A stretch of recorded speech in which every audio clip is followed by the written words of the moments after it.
Good morning, my fellow yogic travelers. I'm mighty glad to be alive today, and I hope that you are too, as we continue to live, laugh, love, learn, linger, and live the life we love. I always like to begin with the affirmations or the thought of affirmations that function, at least in my life, and I hope that the gift of your own subconscious will be conferred upon you if you remember some of these simple principles that deal with the law of attraction. First, convey any idea that you want to see in your life, outpictured, demonstrated, materialized, when you're in a relaxed and receptive mind and all your effort has been reduced to a minimum. So we're not trying to use our will to make this happen. We're trying to open ourselves up by imagining the reality, virtual reality, that you desire, and allow the infinite intelligence of our own subconscious mind, the DNA that's been with us for a long time as we've evolved, that meets all your requirements. So, you put it out there with faith and conviction that what you're affirming and asking for is going to come, especially if your purpose in doing this to bless the world by serving them with what you get. You turn the request over to your subconscious mind, and you know it's going to respond according to the nature of the request, because that's how it is, seed and fruit. You release it with absolute faith and confidence, trusting implicitly in the law of attraction, which says that which is like unto itself is drawn. See how it magnetizes toward you what you want. So then you know that success in that area will be yours. Faith and conviction in it is the way that you compel the subconscious mind to act accordingly, because it has ways that you know not of. Just like Jesus says, I have meat you know not of. And then I've also been sharing a little reminders from my Native American teachers. All that comes to you is to teach you. As Ram Dass says, grist for the mill of your awakening. And as Goethe says, whatever doesn't kill you makes you stronger, right? You grow strong and resilient by challenges that you face, even though initially your ego would say, I don't want to have to face that. But when you do that, you will learn you'll learn to perceive what prevents your flow.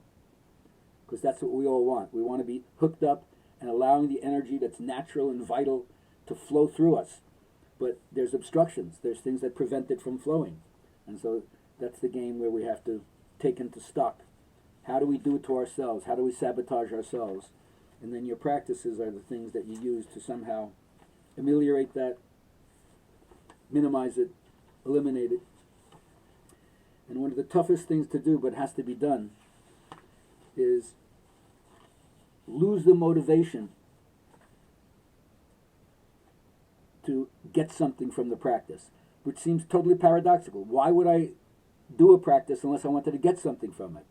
But the practice serves something other than just getting something from the practice. It teaches you the obstacles of goal orientation. Not that or not to have goals, but you see how clinging to the result in a certain way prevents it from happening in what I would call the yogic sense, where you disidentify yourself as the doer and you disidentify yourself as the one trying to collect the fruit of the effort that you do. Otherwise, you may not understand what it is to be free from aggression. And yes, there's a natural part of aggression, like destructuring your food. If you don't have enough aggression, you can't tear the food apart to take it into your body and make it part of yourself. Dental aggression is necessary. But there's other aspects of aggression and pushiness, too rajasic, too energetic, too spicy, that disturbs the calm and peace. So it's almost like you have to create more space in your life, more roominess, more vast mind, because you no longer have to prove to yourself that you're doing it. How long have you been at this? 10 years, 20 years? Most of your adult life? You have to keep at it, grilling yourself like you're not there. Spacious, relaxed, easy, peaceful attempt to do whatever you're doing. And also, most important is, does the practice help you, even if only temporarily, get out of your verbal mind so you're not thinking, but you're just flowing, being, in the here and now, present, attentive, mindful, whatever word you want to use. So, even though you practice, make sure that in the privacy of your practice, you don't get hooked on the insular aspect of it.